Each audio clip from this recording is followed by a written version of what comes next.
Hey guys, welcome to the podcast episode number, who the hell knows. We've been doing a lot of these things. I think we're up around 286. Guys, I'm going to apologize for last week's because, as I said on the podcast, I've talked about Brody and River.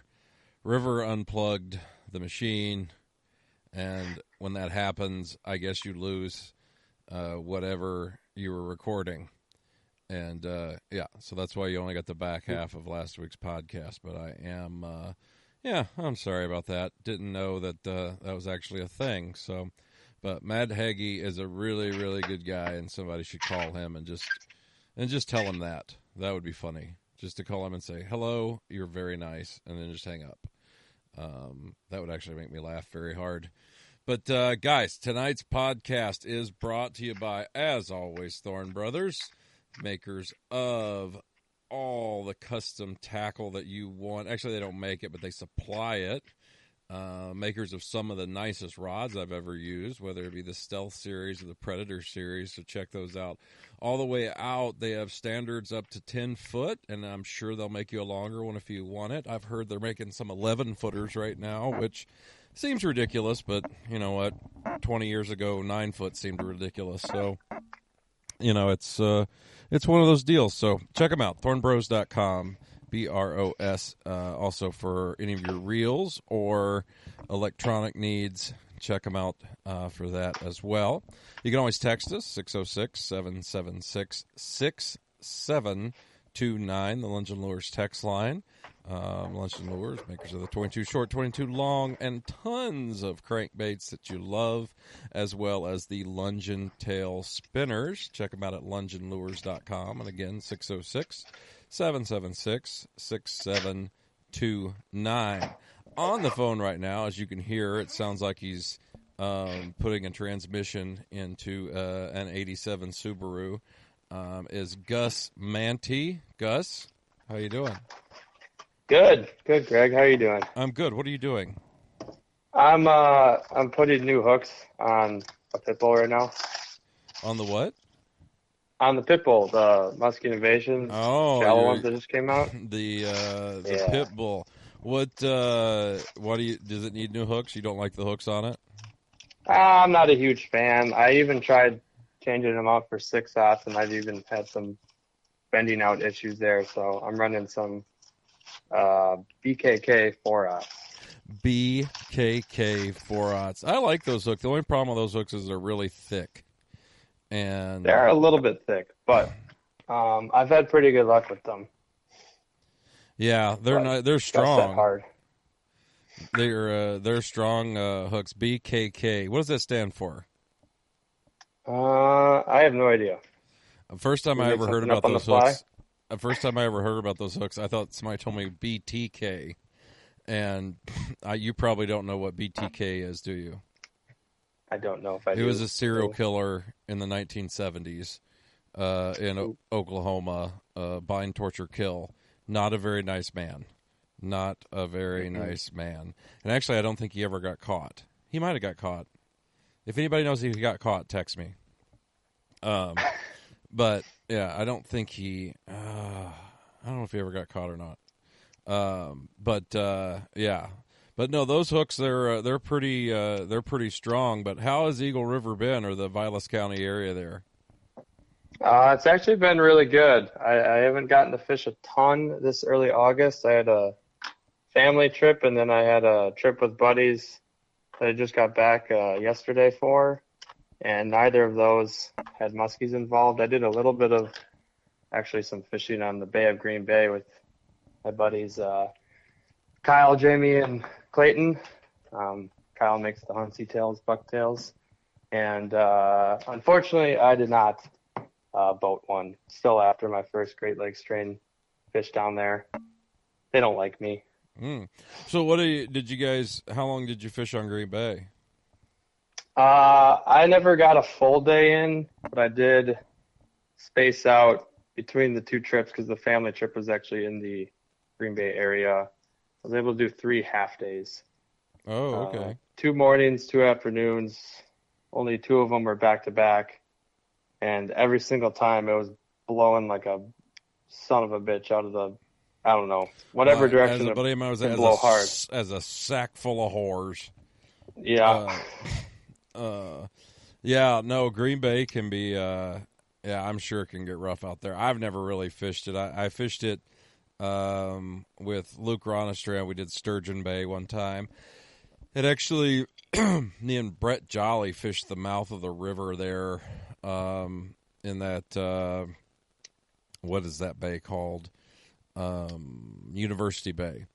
And outside the Fox. And that's really all I've ever done there.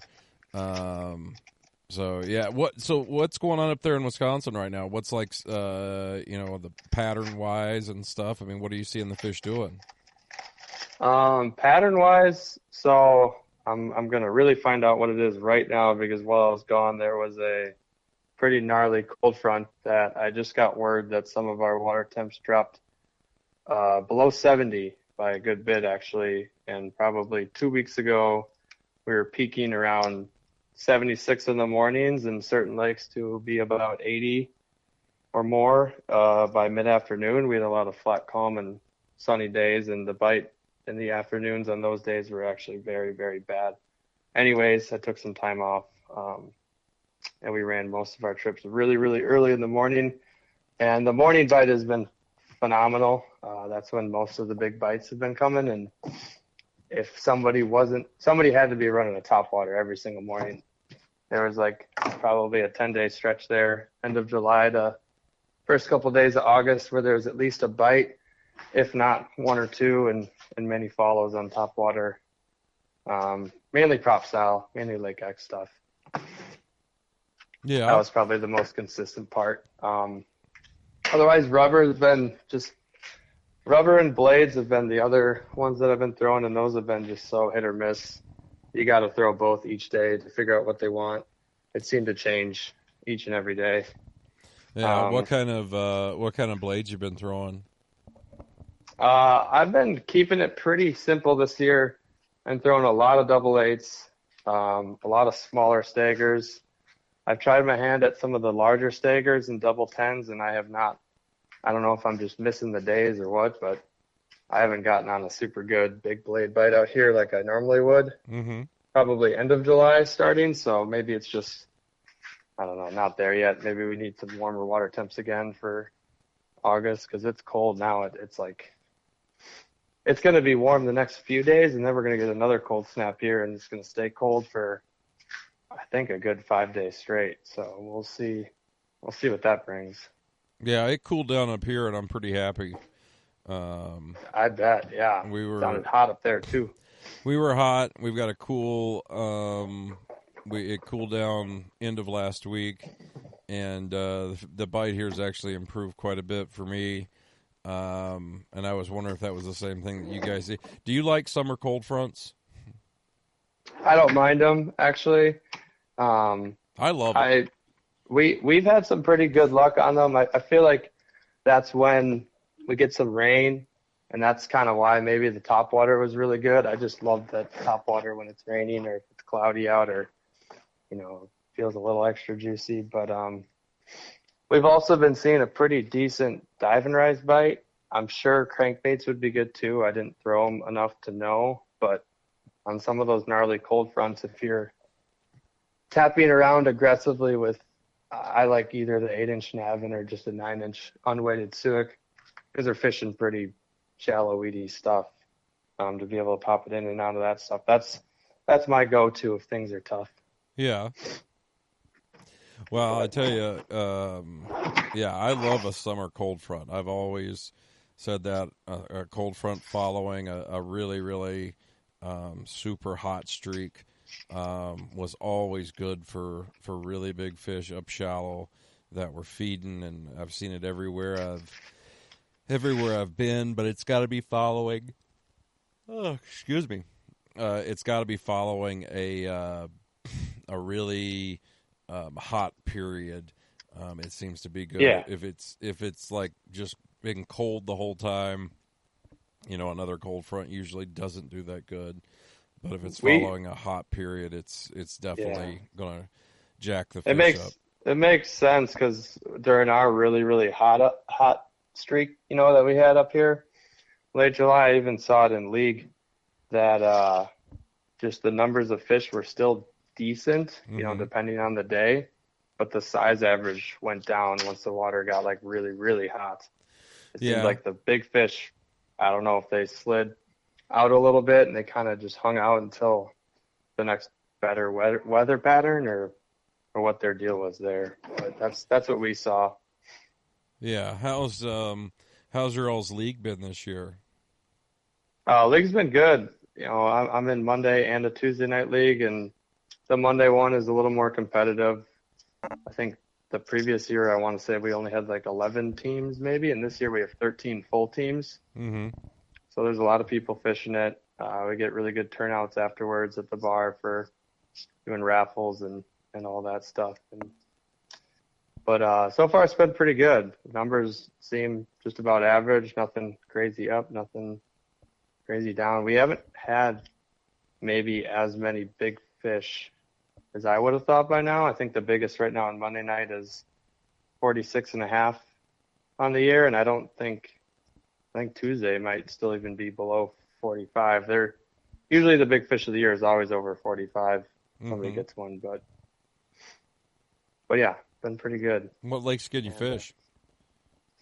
uh, Tuesday, the one that's more laid back is called Chain Pounders. You can only fish Eagle River and Three Lakes Chain, just hence the name, Pound the Chain. Mm. And Monday night, you can always fish just the Eagle River chain, and then there's different lake groups each week where there is a lake group for Three Lakes, there's a lake group for Sugar Camp area, there's a lake group for St. Germain area, and then there's a lake group for Phelps area. Okay. And that switches each week, but it's open to fish the chain every week for that Sure. league as well. And most places have been fishing pretty decent. Seems like the chain is especially fishing actually very well. Like, I've seen some very nice fish come out of it. Not just in league, but even outside of league. Mm-hmm. How the bite up there this summer? How has it been leading up to now? I would say it was, for me, starting out the year was a little bit below average on bites. And unfortunately, a lot of the bites that we did get, we didn't land. We lost some big fish. And once 4th of July hit, it was like lights out. I mean, there was a few stretches of days where maybe we didn't get one, but I think we averaged at least a bite or two a day, no matter what, as long as we gave it at least 5 hours, at least a half day or more. Mm-hmm. And we're getting many 2-3 fish days. And I think we had one 5 fish day and one 7 fish day in this last month. So it's actually been phenomenal. Really good fishing. So, what's been like this summer for maybe your top three baits that have been working for you?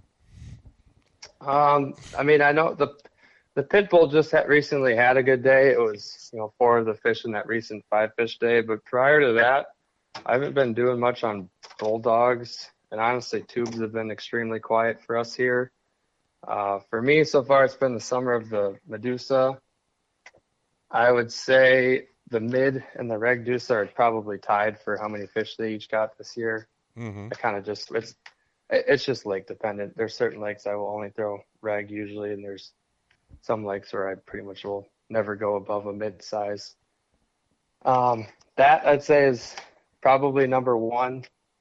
Number two would be double eights, either that I just have made myself or bought off the shelf. And three, honestly, just because of how it was doing towards the middle of July to the end of July, was probably the Lake X Dr. Evil. It was pretty much lights out every day for a good stretch. So the smaller Dr. Evil size is what's been working, huh? Yep, nice and slow, nothing fast. All right. And have you noticed structure-wise this year? Has there been a favor towards weeds or rocks or open water, or has it been a gamut of all structure? I think it's mainly been weeds. Especially the lakes that I fish are majority weeds. There's definitely some lakes that have a good amount of rock that I do fish here and there. And when I go there, it seems to be, you can get on a decent rock bite. But open water bite for me this year was pretty poor. I did not see much of a bug hatch going on, not too much of a extreme pull of fish out over deeper water. So for the most part, I've just been trying to find the best weeds or the best areas that the fish are concentrating in, and just being on the water most of the days helps, of course, to that point. But once we got into midsummer, we actually got some deeper weeds and on some of the lakes I fish in deeper spots than I've ever seen them before. Mm-hmm. And with that, it actually pulled a lot of the fish there, and I think a lot of any pelagic perch have kind of suctioned to there because they can hang out still in weeds and be deep. Mm-hmm. So there was a few days in there, even warm and cold front days, where we would pull off. Oh man, I mean, if I was looking at my side image or the weed edge, where most days I'd maybe run 20 to 40 feet, make sure our lures get way up in there. There was a stretch where you could only get bites and find the hungry fish if you're anywhere from 80 to 120 feet off the weeds. And sometimes your lure is not even casting or landing into the weeds. And that's when that was mainly a rubber and diving rise bite. Sure. Now the lakes you're fishing up there, are you more partial to the stained lakes or the clear lakes? I'm more partial to the stained lakes or shallower basin systems that maybe have some holes in the 20 to 30 foot range, but mostly talking about weed lines anywhere from 7 to 10, 11 feet of water. None of these, I don't fish a ton of the super deep clear lakes. I do here and there. I usually save a couple of those for fall trolling and sucker fishing. What's the reason why the shallower stained stuff? You just like fishing the weeds more, or?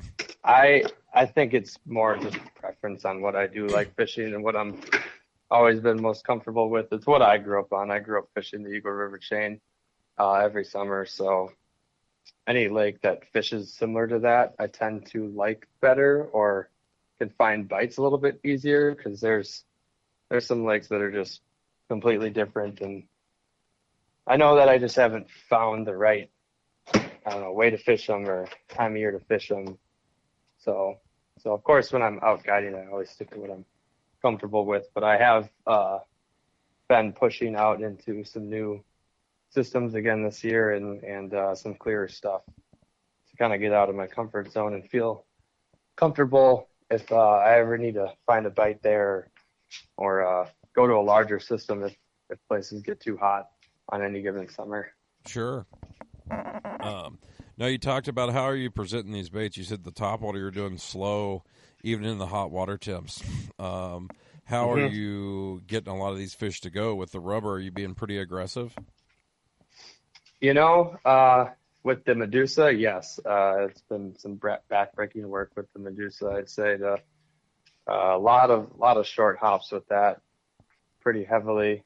The Bulldog or the Pit Bull, we've been doing a lot longer sweeps, but keeping them really fast and aggressive, like not doing any slow pulls to the side. We're still ripping up higher and pretty quickly. We're just still trying to keep it up over the weeds, making that one kind of do really long up and then fall head first, where the Medusa, you might have to weight the head a little bit so it goes quickly up, quickly down. So that's kind of been the ticket for those two baits this year.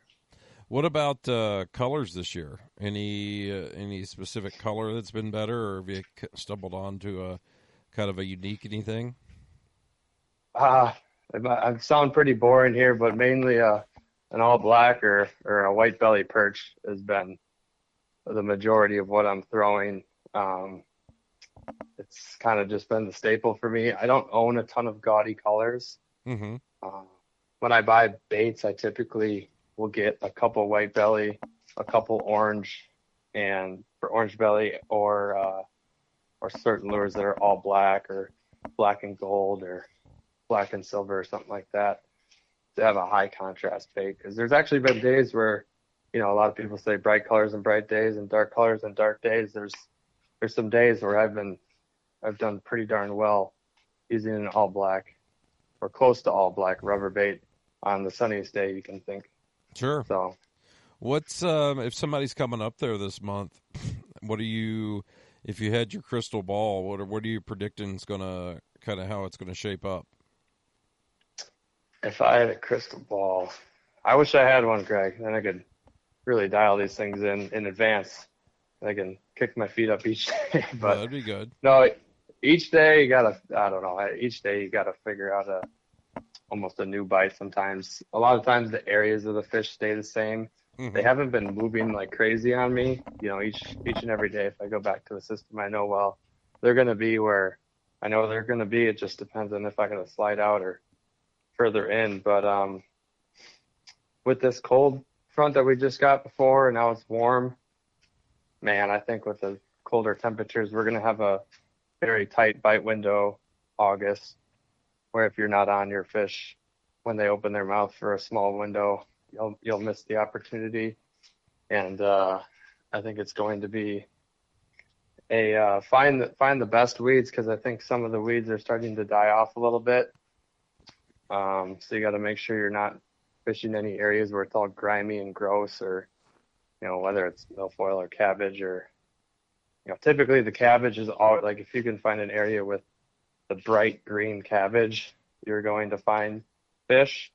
But there's been some areas where I had them, pinned down for a while, and then I can tell that the weeds are getting a little more bleh, and fish have either pushed off of them or somewhere else.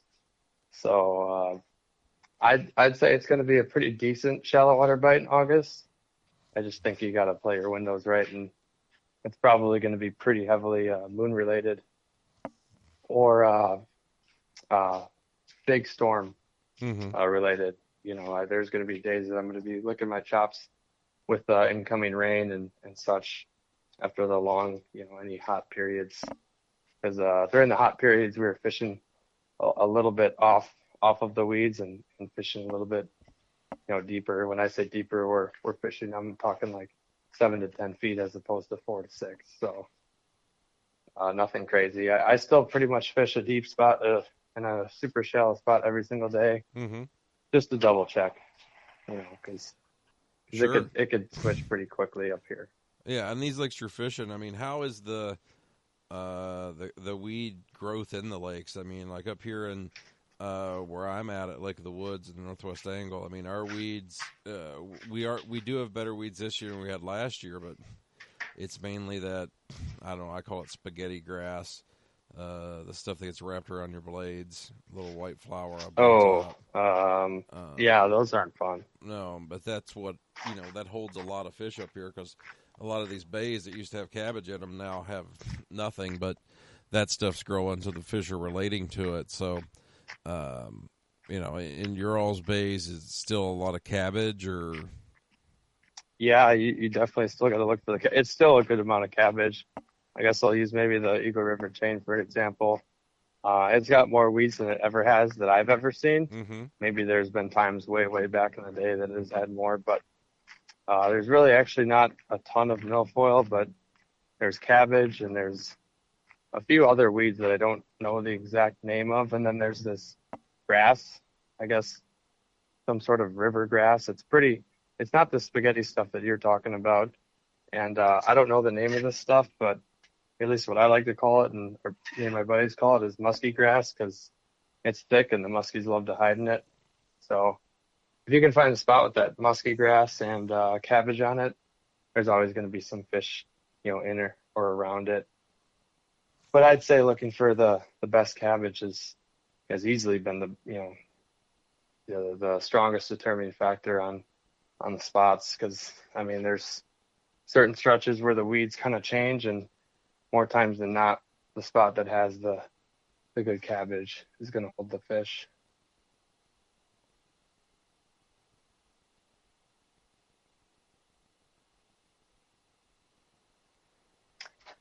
Hello, Greg?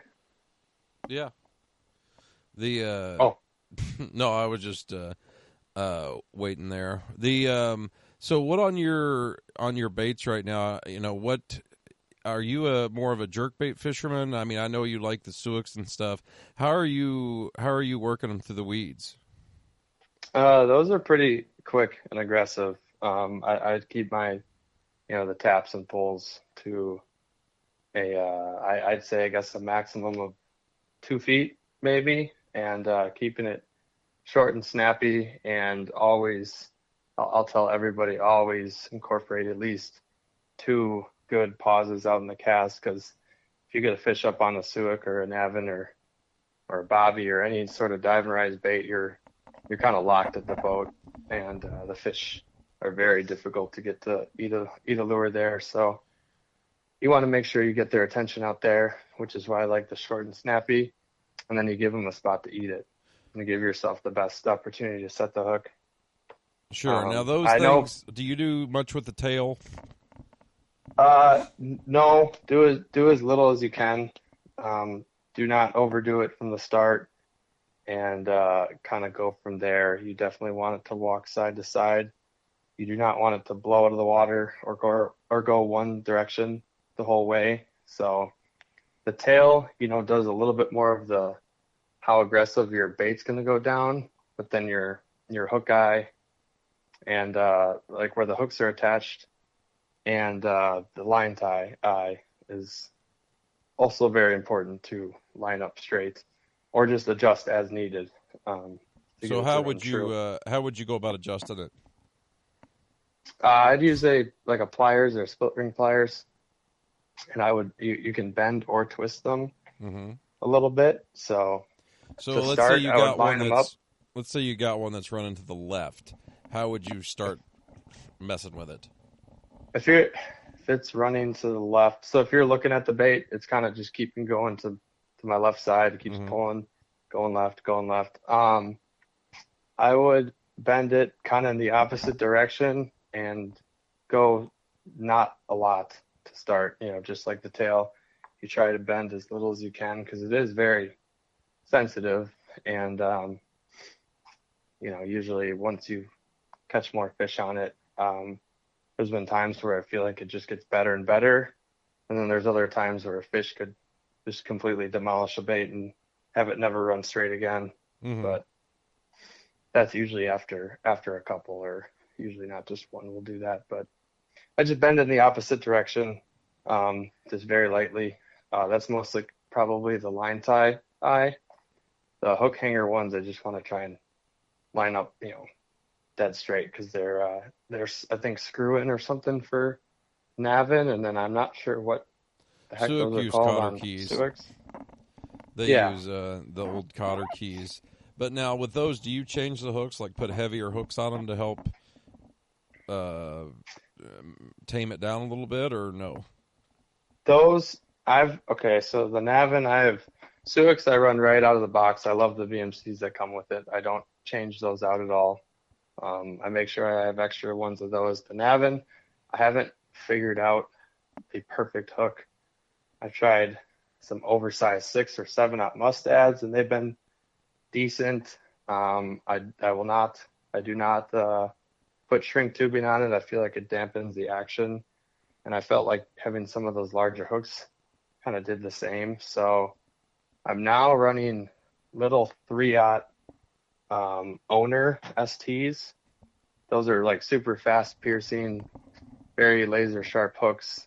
They're wide gap, so you don't have to be afraid of the little 3/0 size, and an 8-inch navin's not very big. So I've actually had some pretty decent luck with that, because they're gonna hit it so hard. A lot of times they're gonna set it themselves into their face or something like that, and I want it to be fast piercing quickly in, and then you just hold the tight line. So what size suics are you throwing? Are you throwing the 9s, the 10s, 12s? Pretty much 9 and 10s. This year it's been mainly the 9 unweighted so far. Depending on certain, how much clearance I have with weeds or certain lakes. When I start fishing a little bit deeper or fishing into the fall and I want more hang, I am 100% going to use the 10-inch weighted a ton. and probably go back to what I was doing pretty decent on early season was either a 10-inch wood or the 9-inch high impact where you can screw in the weights or whatever, and you can screw in the weights until you get it to neutral buoyancy. And if you get it, use those on the right days. I've never felt fish hit baits so hard in cold water when it's just sitting there and doing nothing. And especially the fact that it's a suic, and compared to most diving rides, it actually probably does the least amount of any bait. The least amount of what? Moving around? Yeah, there's not much wobble, a little bit of side to side. Otherwise, it's just a plank of wood down there, and they love it. I'm not sure why. I know a lot of people don't like suics, but then there's just tons of people that will only throw suics. I don't know. Seems to be personal preference, but no, I love them. I throw a lot of suics. I throw a lot of the 10-inch. I like the 10s. I like the 12s. I've not caught anything on the big 14s yet, but caught a bunch on the 9s. But the 9s always seem they're a little more finicky, and they are. So the 10s are kind of what I like because they're not as finicky, and I don't have to mess with them that much. And up here, I like a lot of the plastic ones because they don't, when they hit rocks, they don't, I don't bust the nose on them too bad. So, right. That's what I was just going to ask, if you probably have been using the high impact. Yeah. I've got plenty of wood ones too, but the plastic ones always seem to, they have so much rock that, they do really good in the rocks. So. Yeah. Have you done anything in front of your wood ones to prevent them from chipping too much, or maybe to fix a badly chipped nose, or is it just it's done? It's kaput? I haven't done anything. I'm sure there's something you could probably do, but I haven't. I know some of the guys from SRJ, they're actually putting a hard rubber. Rubber? Yeah. Yeah. On the nose of some of their jerk baits to keep them from grinding down in the rocks, which it's a good idea. I'm sure it's going to do a good job in keeping those things from really getting beat up. And sure. with any jerk bait when you're fishing rocks, or any bait period, to be honest, but now the rubber stuff, you got the new pit bull there. Do you like that size? I mean, has that been a good one for you up there? Yeah, it's been great. I mean, there's some lakes where I just wouldn't really throw a mag dog much because it's either in too shallow of water. I have to work overwork stuff, and because you can definitely overwork baits, and it's a smaller forage types of lakes where a reg dog was good, but then sometimes you feel like you need a little bit more. It truly is the kind of its own little size category. Everyone thought it was just, I know it's just another bulldog, but it kind of does cover a category that fits very nicely up here. I'd say it's more in line with actually what the majority of the muskies are probably eating on any given time, which is why, a lot of people like 8 to 10-inch crankbaits, or, as opposed to throwing a little smaller crankbait. But I found it to be really, really good. Yeah. Filling in the gap. Well, shoot, that's all right. Yeah, I haven't been on social media much this summer. I don't know if guys are doing that good on them yet or not, and I've got a couple on them up here, but nothing to write home about yet. But they do seem to work good and jump around and everything. And yeah, are you ready for Minnetonka? I am. I'm. I don't know if I'm ready for the boat traffic. I'm praying for rain or something, just anything to keep them off. Mm-hmm. My brother Max has been able to get on the lake a few times with a buddy. He's been able to find some fish, find some spots. So hopefully we can kind of go off of that, so we're not going in too, freehand right away from the get-go. But I'll be able to get, I think, 2 days in pre-fishing. Yeah. It's a Friday, Saturday. I'm going to go Wednesday morning. Yeah, I'm leaving Tuesday morning, so we'll probably get 2.5 days in down there and see what happens. Have you heard have you heard any reports or anything over there, like water temps or anything like that? No, I haven't really heard anything lately. I know that it did peak to, I'd say probably a good degree or two over 80, I think, Sure. from what it sounded like in that last week or two. But they got the cold snap and some rain, I believe, as well. So I think it knocked everything down to probably low 70s. Okay. I would assume there. If we're upper 60s, it's probably low 70s there. So that's good. I mean, we might get looks like we're going to get this one warm up until then, but I think it's going to keep it pretty even, which is good. We don't want it to be overly hot. Yeah. No, I'm looking forward to it. Hopefully, like you said, we don't have any crazy, crazy heat or anything like that going on. Where are you guys fishing at tonight? Are you're chain pounding? I think we're gonna chain pound. I don't Nice. know. We'll see. I might just ask my dad on the way and see what we want to do. Yeah. Are you fishing We're Eagle River? doing. Yeah. It's the Eagle River one, and we're doing pretty well in this league. We were leading for a good chunk of the summer, and then we just got kind of ousted and sent to third.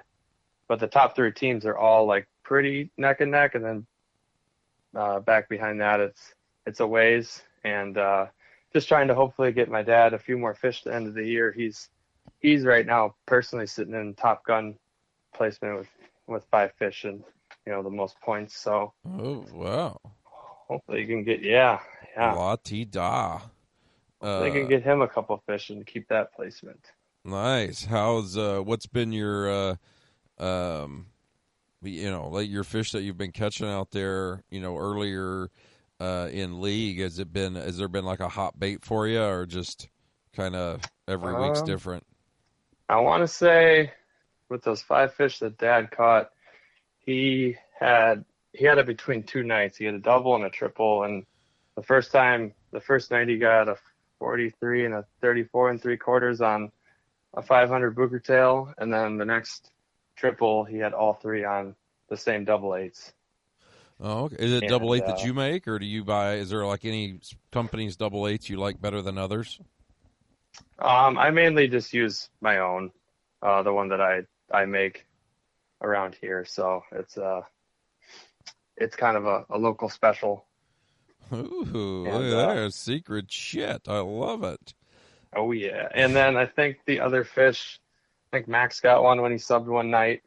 We doubled that night on, I want to say he got his on a Frenzy 8-9, and I got mine on a Medusa, and I had another one on a Navin, and I think my latest one was on a Rainy Night, and I got it on a Lake X topwater. Oh, okay. Who's in the lead? Do I know him? Well, Clayton Speece. It's his team. They've taken Clayton and Nick are on that team. I think they fish in different boats. So, but their squad is in the lead. Oh my God! Yeah, watch them. Better check. Do a lie detector. Yeah, right. And see what's going on there. Well, good deal. Well, I tell you what, I know you got to get going. You got hooks to put on and sheep to shear and all that good stuff. So, how can somebody get a hold of you there, Gus? Yeah, you can get a hold of me at my website, sugsfishing.com.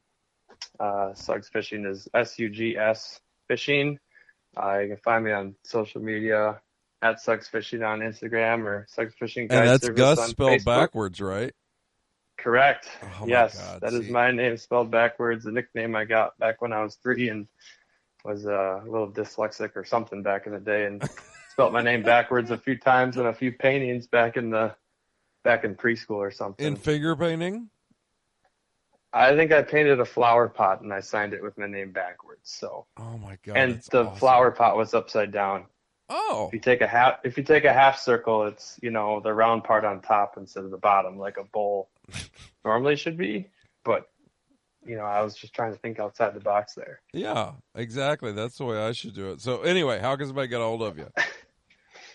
Yeah, those on social. You can also check out our podcast that I do with my brother and buddy Brian, which is Muskies on Tap. That we've had Gregg on over, I think, January of this year, and we're about to have you on in a couple nights. I don't know whose podcast is coming out first, but you'll see a whole lot of Gregg this week. It'll be wonderful. Oh my God, it'll just be great. But all right, well, good deal. Well, thanks for coming on, and guys, if you want to get up here to Lake of the Woods, I do have a few days open in September and even a little early October stuff.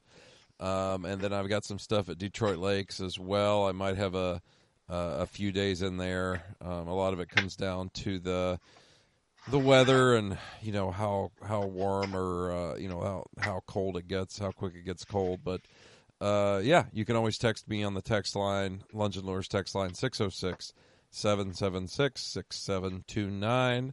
And yeah, that'd be great. All right, well, Gus, go out there tonight and don't disappoint your father.